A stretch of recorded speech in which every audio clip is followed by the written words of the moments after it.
This is my first story slam, so of course I would be anchor. That would happen. All right. So I've never known my father to be healthy. In 1995, and I know we're all telling 90s stories here tonight, it was in 1995 when my family and I took a trip to Disney. And in the middle of the night, in a timeshare, that, was a 90s timeshare, my father from across the room saw a spider crawling towards my sister. And he guessed what it was going to do, so he grabbed that spider, and the spider bit him instead of my sister. Didn't think much about it. Goofy, Disney, Mickey, gonna keep going. A few weeks later, he's running on the boardwalk in Ocean City, New Jersey, and he collapses with a seizure. This spider did not give him superpowers, it was not radioactive, but it was definitely the spider's fault, we were sure. And then a couple more weeks passed, and his eyes started shaking back and forth when he stared at you. It's called the nystagmus. And he couldn't focus or drive anymore, and he couldn't read. But by all accounts, my dad was a man growing up who never feared death. When he was 8 years old, he made a hole in his bedroom wall, and he decided he was going to fill it with a small praying mantis nest. I don't know if y'all have ever seen them. They're about an inch. They hold about 180 to 200 eggs. So my father, being a young man, thought, oh, I'm going to plug this hole. He plugs the hole, covers it with a map.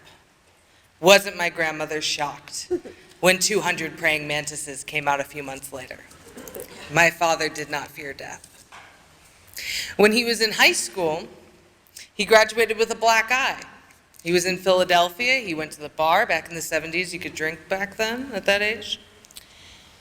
There was some sort of dispute over pool. The details are lost. But my father turned around and said, "Nobody suckers me," and then woke up under a pool table the next morning.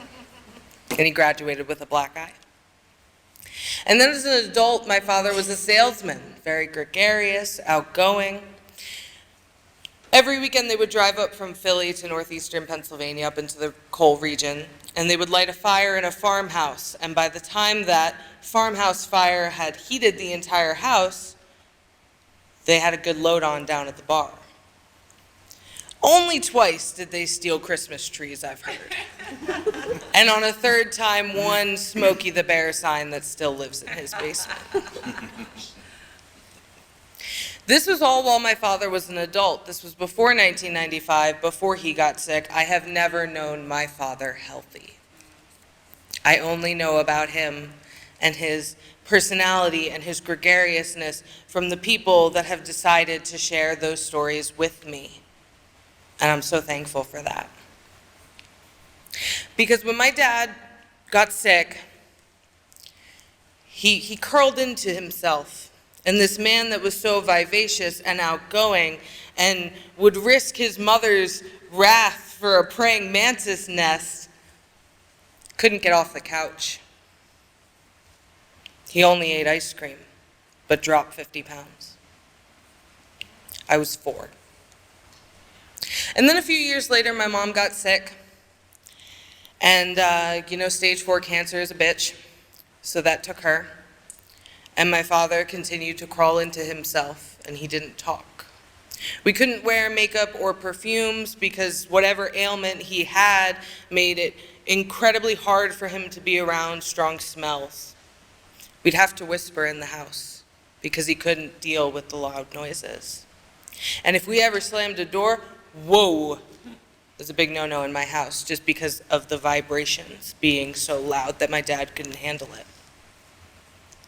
But what I always wondered about my dad when hearing all these stories about him, about Mr. Happy, he was literally Mr. Happy. People would pay him to stay at the bar and keep drinking. He was so full of life.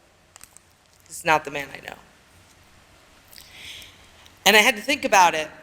And what I wondered is, how can someone who was so full of life, who didn't care about what happened next, when they are handed a death sentence, they stop.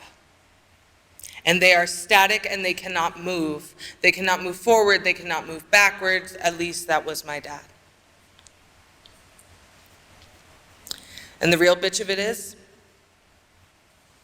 he got sick in 1995, and he's still alive.